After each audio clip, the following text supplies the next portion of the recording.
अस्सलाम वालेकुम। मेरा नाम है दानिश मकसूद और आप देख रहे हैं मेरा YouTube channel Dawn news editorials. आज है 2 अक्टूबर 2020 और आज मैं आपसे डॉन का एडिटोरियल शेयर कर रहा हूँ उर्दू तर्जुमे के साथ। वो है फॉरेन फंडिंग सागा। ठीक है। सागा हमारे पास क्या होता है? सागा हमारे पास होता है लॉन्ग इन्वॉल्व्ड स्टोरी, अकाउंट और सीरीज़ ऑफ इंसिडेंट्स। सिंपल हम इसको कहेंगे तो आप इसको स्टोरी कह लें और या आप इसको सीरीज़ ऑफ इंसिडेंट्स कह लें। तो मतलब ये किस्सा ये चल रहा है फॉरेन फंडिंग के हवाले से कि जी पार्टीज़ को यो फंडिंग की जाती है तो उसकी सोर्स क्या लीगल है कि नहीं, ठीक है, और क्या ये डिस्क्लोज इन्होंने प्रॉपरली पार्टीज़ ने किया हुआ है कि नहीं, कि कहाँ से इनकी फंडिंग आ रही है। तो इस हवाले से है ये एडिटोरियल। आज का एडिटोरियल इस लिहाज से इंपॉर्टेंट है कि इसमें मैंने मार्क किए हुए हैं 5 जो है ना वो ईडीएम काफ़ी अच्छे इसमें आए हैं ईडीएम। तो ज़्यादा आसान रह जाता है ईडीएम्स को याद रखना अगर आप जो हैं इसको एडिटोरियल में एक कहानी की सूरत में है ना आप इसको याद रखें बजाय इसके कि अलग ईडीएम्स को याद करें। ठीक है, इसको हम स्टार्ट करते हैं एडिटोरियल आज का फॉरेन फंडिंग सागा। इसके अलावा ये मेरा अगर आपने व्हाट्सएप ग्रुप ज्वाइन करना हो तो ये मैंने नंबर यहाँ पे दिया हुआ है। बाकी कुछ लोग कह रहे थे कि जी हमें 1-2 दिन का ट्रायल दे दें, तो मैं लिंक दे रहा हूँ। ठीक है, जिसने आप 2 दिन देख लें। उसमें बेसिकली 20 से 22 वीडियोज़ होंगी हर महीने की, इसी तरह की एडिटोरियल वीडियोस, और पीडीएफ होता है एडिटोरियल और ओपिनियंस का, और हमारे पास उसमें मैगजीन्स होते हैं उनका पीडीएफ। ठीक है, तो वो मैं लिंक दे दूंगा व्हाट्सएप ग्रुप का, तो वो आप लोग चेक कर लीजिएगा और अगर अच्छा लगे तो आप मुझे इस नंबर पर मैसेज कर दीजिएगा, मैं आपको अपने मेन ग्रुप में शामिल कर लूँगा। मेल फीमेल का सेपरेट ग्रुप है, लेकिन अभी जो ट्रायल ग्रुप है वो कंबाइन होगा, तो लिंक मैं दे दूँगा आपको, वहाँ से चेक कर लीजिएगा। 100 रुपीज़ पर मंथ इसके चार्जेस होते हैं जैज़ कैश के थ्रू। अच्छा, अब हम इसको स्टार्ट करते हैं फॉरेन फंडिंग सागा। अब कह रहे हैं the election commission of Pakistan held another hearing on the political parties foreign funding case on Thursday. उनका जो इलेक्शन कमीशन ऑफ पाकिस्तान था यानी कि ईसीपी हेल्ड अनदर हियरिंग, ठीक है, वहाँ पे हुई अनदर हियरिंग। सिंपल हमारे पास क्या है, पास्ट टेंस है, हियरिंग हुई, उसमें क्या हुआ और वो किस बारे में थी hearing? On the political parties foreign funding case, कि जो पोलिटिकल पार्टीज़ हैं हमारे यहाँ और उनकी जो है फंडिंग कैसे हो रही है, फॉरेन फंडिंग केस, उस पर हुई ये हियरिंग। और कब हुई? ऑन थर्सडे को हुई। And gave yet another date for yet another hearing. लेकिन उसमें फिर क्या हुआ, उन्होंने दे दी एक और डेट, किस लिए? फॉर येट अनदर हियरिंग, एक और सुनवाई के लिए। ठीक है, क्योंकि अब मसला ये है कि काफ़ी देर से जो है ना ये केस चला आ रहा है हमारे पास फॉरेन फंडिंग के हवाले से। अच्छा, अब क्या हुआ है? This time the hearing pertain to the PMLN and PPP। उनका इस मरतबा क्या थी, ये हियरिंग जो थी वो क्या थी? पर्टेन होता है मुतल्लिक। किसके मुतल्लिक थी ये हियरिंग इस दफ़ा? To the PMLN and PPP, इन दो पार्टीज़ के मुतल्लिक थी। लेकिन क्या है, but the longest running case, लेकिन उनका जो सबसे लंबा केस जो चला आ रहा है is that of the ruling PTI। वो PTI जो रूलिंग पार्टी है, इस वक्त हुकूमत में पार्टी है, उसका केस है। That has continued for nearly 6 year, जो कि जारी रहा है कब से? तकरीबन 6 सालों से। हैज़ कंटिन्यूड, ये हमारे पास क्या है? Present perfect. और उन्होंने कहा 6 सालों से जारी रहा है without any conclusion in site. Conclusion होता है नतीजा, उनका उसका हमें कोई नतीजा कहाँ नहीं नज़र आता, इन साइड, यानी हमें दिखाई नहीं दे रहा कि फ़ौरन इस चीज़ का फैसला आ जाएगा।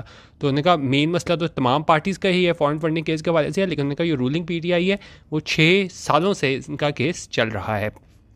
ठीक है, the scrutiny committee appointed by the ECP to probe allegations of undisclosed foreign funding of the PTI has also been dragging its feet. अच्छा, अब स्क्रूटनी क्या होता है? किसी चीज़ की जांच पड़ताल करना। ठीक है, तो उनका ये कमेटी थी ये जिसने जांच पड़ताल ये करनी थी कि भाई क्या ये फंडिंग का क्या हिसाब है। अपॉइंटेड बाय द ECP, जिसे अपॉइंट किया गया था, किसकी जानिब से तैनात किया गया था? ECP की जानिब से। अपॉइंटेड यहाँ पे हमारे पास क्या है? पास्ट पार्टिसिपल है। तो ECP ने अपॉइंट किया था स्क्रूटनी कमेटी को, और इसका मकसद क्या था? To probe. ठीक है, ये टू प्रोब हमारे पास ये क्या है? इन्फिनेटिव है। ये पर्पस यहाँ पे कर रहा है कि जो कमेटी अपॉइंट की गई थी ECP की जानिब से, उसका मकसद क्या था? कि प्रोब, कि वो जांच करेगा क्या चीज़? एलिगेशंस होते हैं इल्ज़ामात, कि इस इल्ज़ामात की जांच करेंगे ऑफ अनडिस्क्लोज्ड फॉरेन फंडिंग, कि जो फॉरेन फंडिंग थी उसको क्या है? डिस्क्लोज नहीं किया गया था, यानी कि छुपाई गई थी। अनडिस्क्लोज ये मतलब हो गया। और वो किसके मुतालिक बात करें? ऑफ द PTI ने जो फॉरेन फंडिंग डिस्क्लोज नहीं की थी, उस जो इल्ज़ामात हैं उनकी जांच पड़ताल करेगी ये scrutiny committee. Has also been dragging its feet, ये बड़ा अच्छा इंपॉर्टेंट ईडीएम है, इसको हम देखते हैं। उनका ये करती आ रही है क्या? Dragging its feet. Dragging its feet क्या क्या मतलब होता है? कि कोई काम आप करो बहुत ही आहिस्ता आहिस्ता या बिल्कुल शुरू ही ना करो, क्योंकि आप वो काम करना नहीं चाहते। जिस तरह अगर एग्जांपल अगर मैं आपको दूं, he knows he should see a doctor, वो जानता है कि उससे डॉक्टर को यह है लाजमी दिखाना ही पड़ेगा, but he is dragging his feet, लेकिन वो क्या कर रहा है, he is dragging his feet, यानी कि वो कोई काम जो करना नहीं चाह रहा ना, ठीक है, तो इसलिए इसका मतलब है कि ड्रैगिंग इट्स फीट, ड्रैग होता है ना, आप घसीट के चलना, आप कोई काम करना ना चाह रहे हो, उन्होंने कहा उसे पता है कि उसने डॉक्टर के पास जाना है, लेकिन क्या है वो टाल मटोल से काम ले रहा है क्योंकि वो काम करना नहीं चाह रहा। तो यहाँ भी यही बात करें कि ये स्क्रूटनी कमेटी है, ये है ड्रैगिंग इट्स फीट, यानी लगता है कि ये लोग, ये स्क्रूटनी कमेटी ये काम करना ही नहीं चाह रहे क्योंकि 6 साल हो चुके हैं और हमें कोई इस केस का फैसला नज़र नहीं आ रहा, ठीक है। तो ये ड्रैगिंग इट्स फीट लाजमी रखिएगा, कोई आप वो काम जो आप ना करना चाह रहे हो ना, तो या बहुत आहिस्ता कर रहे हो, तो आप दिल से ना कर रहे हो, तो उसको हम बोलते हैं ड्रैगिंग इट्स फीट। अच्छा, अब ने क्या, it had submitted a report to the ECP, तो ये कमेटी थी, उसने क्या किया था, it had submitted past perfect, क्या रिपोर्ट सबमिट की थी किसे, ECP को, विच वॉज फाउंड अनसेटिस्फैक्ट्री, जिसे ये जांचा गया, विच वॉज फाउंड, ये क्या है, पास्ट इंडेफिनिट का पैसिव, अनसेटिस्फैक्ट्री के क्या है, वो नहीं है, जिसको हम कहते हैं ना कि आप सेटिस्फैक्ट्री को क्या बोलेंगे, it had submitted report to the ECP which was found unsatisfactory, के गैर तसल्ली बख्श, ठीक है, तो उन्होंने कहा कि रिपोर्ट है वो क्या है, तसल्ली बख्श नहीं है। The committee was given 6 weeks, committee को दिए गए क्या, 6 हफ्ते, फिर पास्ट इंडेफिनिट का पैसिव वॉज के बाद वर्ब की थर्ड फॉर्म, किस लिए दिए गए, टू सबमिट, फिर ये हमारे पास टू के बाद वर्ब की फर्स्ट फॉर्म इन्फिनेटिव यूज़ हुआ है कि वो सबमिट करे, जमा कराए, क्या चीज़, अ मोर सॉलिड रिपोर्ट, के एक वो रिपोर्ट जो क्या हो, ज़्यादा सॉलिड हो, ठोस हो, उसमें किसी किस्म का कोई झोल ना हो। This time frame expires in another 2 weeks, और ने कहा ये जो टाइम फ्रेम है, ये एक मुद्दत है, वो क्या है, एक्सपायर्स हो रही है, यानी ख़त्म हो रही है, कब, इन अनदर 2 वीक्स, यानी कि अगले 2 हफ्तों में ख़त्म हो रही है। अच्छा, अब जनरल बात करें कि फॉरेन फंडिंग के क्या लॉज हैं और क्या मकसद है इसका हमारे पास, इसको फॉरेन फंडिंग के लॉज क्यों उनको फॉलो करना ज़रूरी है। वी कह रहे हैं the laws about foreign funding for parties are fairly clear, उनका जो पार्टीज़ के लिए जो फॉरेन फंडिंग रूल्स हैं ना, कि उनको क्या कौन से रूल्स जो हैं उनको फॉलो करना पड़ेगा, वो बड़े क्लियर हैं, उसमें किसी किस्म का कोई अभाम नहीं है। All funding must be transparent, जो भी फंडिंग की जाएगी इन पार्टीज़ को वो क्या है, ट्रांसपेरेंट होगी। ट्रांसपेरेंट मतलब बिल्कुल आप कह लें कि उसमें बिल्कुल शफाफियत होगी, किसी किस्म की भी क्या है उसमें कुछ चीज़ को छुपा के नहीं रखा जाएगा। अबव बोर्ड होगी, अबव बोर्ड होने का क्या मतलब होता है कि बिल्कुल आप ऑनेस्ट, फेयर, ओपन, यानी कि किसी किस्म का हम ये नहीं कहीं जिस तरह वो छुपाया जाता है, क्योंकि जो ECP की जानिब से है ना, वो काफ़ी कम बजट होता है कि जो हैं ये सियासतदान वो कितना बजट इस्तेमाल कर सकते हैं, तो उन्होंने कहा ये क्या है, ट्रांसपेरेंट होगी और अबव बोर्ड होगी, यानी कि बिल्कुल ही सही उन्होंने बताया होगा, क्योंकि अगर इसमें जो चीज़ है वो तो आपको भी पता है कि जी ये डिक्लेयर किया जाता है ECP में, वो बड़े थोड़े पैसे डिक्लेयर किए जाते हैं कि जी इन्होंने अपनी कैंपेन पे इतना पैसा लगाया, लेकिन आपको पता है कि बहुत ज़्यादा करोड़ों में पैसा लगता है।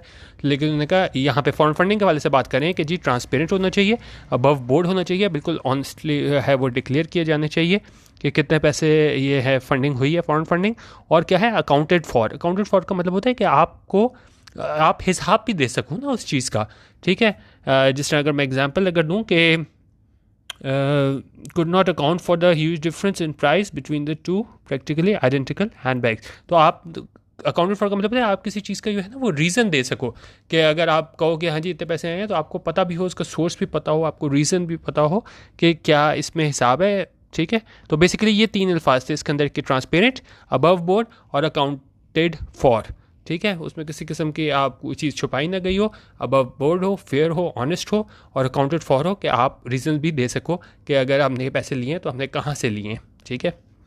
All parties not just the bigger ones, उनका तमाम पार्टीज़, सिर्फ ये नहीं कि बड़ी पार्टीज़, मस्ट प्रोवाइड, उनको लाजमी मुहैया किया जाना चाहिए, मस्ट मॉडल ऑक्सिलरी वर्ब, इसके बाद वर्ब की फर्स्ट फॉर्म प्रोवाइड, मुहैया किया जाना चाहिए क्या चीज़, complete documentation of their funding, के जितनी भी की डॉक्यूमेंटेशन है, दस्तावेज़ात हैं, और कि उस फंडिंग के हवाले से कि कहाँ से पैसे आए, तो उनको ज़रूर मुहैया किए जाने चाहिए।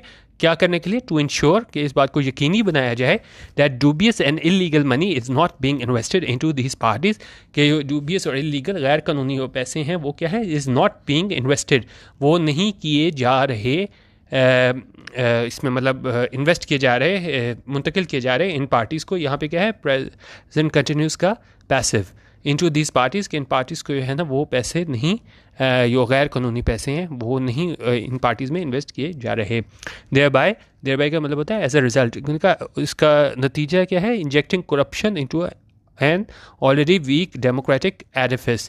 तो उसका मकसद क्या होगा कि जी इसका ये सारी चीज़ का मकसद क्या है कि ये सारी चीज़ डॉक्यूमेंटेड हो और अबव बोर्ड हो और अकाउंटेड फॉर हो, कि यो उन्होंने कहा ये जो इंजेक्टिंग करप्शन की करप्शन उसमें शामिल करना जो हमारा ऑलरेडी पहले से ही क्या है कमज़ोर डेमोक्रेटिक एडिफिस, ये एक हमारा ढांचा है इस जमहूरियत का। तो इसलिए उन्होंने कहा है कि इसलिए ज़रूरी है ताकि हमारा जो पहले ही जो ढांचा इतना कमज़ोर है ना उसमें ये करप्शन का एलिमेंट ना आ सके। अच्छा, अब इसमें हम देख लेते हैं, ठीक है। तो उन्होंने कहा इसका मकसद यही है कि जो है ना करप्शन हमारे उसमें ढांचे में ना आए। इन दिस रिस्पेक्ट इस तनाजुर में the PTI as a ruling party has a major responsibility to set an example. उनका PTI जो अब रूलिंग पार्टी है, हुकूमत कर रही है, उसकी क्या है एक बड़ी जिम्मेदारी है कि वो क्या करे, सेट एन एग्जाम्पल, कि वो एक मिसाल कायम करे बाय प्रोवाइडिंग ऑल डिटेल्स, वो मुहैया करते हुए तमाम डिटेल्स, तमाम जितनी भी इनके बारे में अपने डॉक्यूमेंट्स और चीज़ें हैं, जितनी भी तफसीलात हैं, डिटेल्स हैं, वो मुहैया करे जो क्या है रिक्वायर्ड बाय ICP जो कि मांगी हैं ECP ने, and answer all allegations made against it, और तमाम इल्ज़ामात का जवाब दे जो इस पे लगाए गए, इसके ख़िलाफ़ लगाए गए हैं। The case against the PMLN and PPP also merits equal attention. तो एक तरफ तो कह रहे हैं कि जी PTI को अपना आपको क्लियर करने की ज़रूरत है कि 6 सालों से इनका केस चल रहा है फॉरेन फंडिंग का, लेकिन साथ ही कह रहे हैं कि जो केस है PMLN और PPP के ख़िलाफ़ भी वो भी उतना ही ज़रूरी है कि उस पर उतनी ही तवज्जो दी जाए। Though the timing does raise eyebrows, लेकिन उनका ये टाइमिंग है ना कि वो क्या करती है, उठाती है रेज आईब्रोज। रेज आईब्रोज क्या होता है, कोई चीज़ जो है ना, अगर मैं आपको उसको दिखाऊं, रेज आईब्रोज होता है कि कुछ आप इस तरह काम करो कि अगले लोग जो हैं तो थोड़े हैरान हो जाएं, सरप्राइज़ हो जाएं, ठीक है। जिस तरह अगर मैं कहूँ कि जी आप इसको कोई किसी को आप एकदम दूसरा बंदा हैरान रहते ना, कोई ऐसा काम करो, तो वो होता है। अब ये यहाँ पे क्या कह रहे हैं, तो उन्होंने कहा ये जो PMLN एंड PP के हवाले से ये केस है ना, तो उन्होंने कहा इसकी जो टाइमिंग इस लिहाज से है कि लोगों को आईब्रोज रेज करने में मजबूर कर दिया कि ये टाइमिंग इससे किससे वो कोइंसाइड कर रही है, किसके साथ आ रही है। उनका उसी टाइम ये केस जो है ना conveniently with NAP's flawed accountability process that focuses overwhelmingly on the opposition, ठीक है। तो उन्होंने कहा एक तो ये PMLN और PPP इनका केस भी जो है वो इधर ECP के पास लगा हुआ है ये फॉरेन फंडिंग के हवाले से, और उन्होंने कहा व्हेन इट, और इसने जो है वो आईब्रोज को रेज़ क्यों किया, क्योंकि जो NAP भी है वो भी क्या कर रहा था, वो भी फोकस कर रहा होता है ओवरवेलमिंगली मुकम्मल तौर पे किस चीज़ पे, अपोजिशन पे। तो ये दोनों चीज़ों में इन्होंने वो कंपैरिजन करने की कोशिश की है कि ठीक है PMLN और PM ये है हमारे पास PPP, इनका भी एहतसाब होना चाहिए, इनका भी फॉरेन फंडिंग वाले केस का वो होना चाहिए, लेकिन जिस तरह उन्होंने कहा NAP फोकस कर रहा है सारे का सारा अपोजिशन पे, तो हमें यहाँ पे भी यही नज़र आ रहा है ECP की जानिब से भी कि सारा फोकस वहीं पे कर रहे हैं। तो उन्होंने कहा यहाँ पे फिर लोगों को आईब्रोज रेज हुई कि आप वहाँ पे भी यही काम हो रहा है और यहाँ पे भी यही काम हो रहा है, तो ज़रूर दाल में कुछ काला है। These parties have much to answer for given the heavy amounts of money they spend on electoral activities। उन्होंने कहा तमाम पार्टीज़, पहले उन्होंने दो पार्टीज़ की बात की अपोजिशन की, फिर PTI की बात की, अब ये कंबाइन लेके सारी पार्टीज़ को चल रहे हैं कि ये पार्टीज़ हैं उनको आंसर करना होगा। क्यों? क्योंकि ये जितनी हैवी अमाउंट्स जो हैं खर्च करते हैं किस पे, इलेक्टोरल एक्टिविटीज़ पे। Mature democracies have stringent campaign funding laws. उनका जो मेच्योर डेमोक्रेसीज होती है ना कि बिल्कुल आप कह लें कि मतलब क्योंकि अभी तो देखें इतने हमें साल नहीं हुए, तो अब ये जितनी भी अगर हम पुरानी डेमोक्रेसीज़ की बात करें तो उनके यहाँ क्या है, stringent campaign funding laws. Stringent होते हैं बड़े सख्त, और तो कैंपेन फंडिंग के हवाले से उनके लॉज जो है ना बड़े सख्त हैं, और क्या है एम्ड एट, उनका मकसद क्या है, इंश्योरिंग, इस बात को यकीनी बनाना, that all funds spent by political parties are legal, कि जो फंड्स जो हैं वो खर्च किए जाते हैं पोलिटिकल पार्टीज़ की जानिब से वो क्या है, लीगल हैं, कानूनी हैं, and within a limit that can not be constitute as buying overwhelming influence over the party. और उन्होंने कहा वो उस लिमिट में हैं जो जिसको देख के ना लगे कि क्या है ये किस लिए कि खर्चे जा रहे हैं, कि आप क्या करें, ख़रीदें एक ज़्यादा इन्फ्लुएंस ओवर द पार्टी, क्योंकि ज़ाहिर है अगर कोई आपको फंड करेगा, बहुत ज़्यादा फ़ौरन से देगा पैसे, तो उसका क्या है, होल्ड हो जाएगा, वो आपका क्या इन्फ्लुएंस हो जाएगा, असर हो जाएगा। तो ठीक है, तो इसलिए वो कह रहे हैं कि लिमिट में रह के ना फंडिंग की जाए, नहीं तो ये लगेगा कि आप पार्टी पे इन्फ्लुएंस करने की कोशिश कर रहे हो। उन्होंने कहा it is in this context, इस तनाज़ुर में क्या है, ECP should use its powers to make political parties accountable for all sources of funding. तो उन्होंने कहा जो भी ECP है, इलेक्शन कमीशन ऑफ पाकिस्तान है, उसको अपनी पावर्स को इस्तेमाल करना चाहिए, क्या करने के लिए कि जितनी भी वो पोलिटिकल पार्टीज़ हैं उनको अकाउंटेबल बना दे, कि भाई वो हिसाब दें तमाम सोर्सेज का कि वो कहाँ से उन्होंने फंड्स हासिल किए हैं, with special focus on money coming from foreign sources, और ख़ास तौर पे जो फ़ॉरेन से पैसे आ रहे हैं उसके बारे में तो ज़रूरी है वो हिसाब दें कि कहाँ से इनके पास पैसे आए हैं। However the ECP's track record so far leaves much to be desired. लेकिन ताहम जो है ECP का क्या है, ट्रैक रिकॉर्ड होता है पुराना रिकॉर्ड, वो क्या है, so far leaves much to be desired. Leaves much to be desired ये होता है कि जब कोई काम आप अपने ऑप्टिमल लेवल पे ना करो और उससे अच्छा काम जो है ना वो किया जा सकता हो, ठीक है। जिस तरह अगर हम कहेंगे जी your work leaves much to be desired, यानी कि आपने काम जो है वो बेहतर नहीं किया, वैसे बहुत बेहतर हो सकता था। और इसी तरह यहाँ कह रहे हैं कि एक और एग्जांपल देखें, the working conditions here leave lot to be desired, यानी कि वर्किंग कंडीशंस यहाँ पे अच्छी नहीं है और इससे ज़्यादा बेहतर हो सकती थी। तो यहाँ भी यही बता रहे हैं कि ECP का जो ट्रैक रिकॉर्ड है leaves much to be desired, यानी कि उसमें भी बहुत बेहतरी हो सकती थी। तो मतलब कह तो वो रहे हैं कि जी हम चाह रहे हैं कि जी ख़ास तौर पे फॉरेन सोर्सेज के वाले से जो पैसे आ रहे हैं उसकी मुकम्मल जो है डिटेल दे हर पार्टी, लेकिन उनका अगर हम उनका पुराना रिकॉर्ड देखें तो leaves much to be desired, यानी कि वो अपने ऑप्टिमल लेवल पे परफॉर्म नहीं कर सके हैं। These important cases have been allowed to drag on endlessly, giving rise to perception that the ECP is taking a lenient view towards the issue.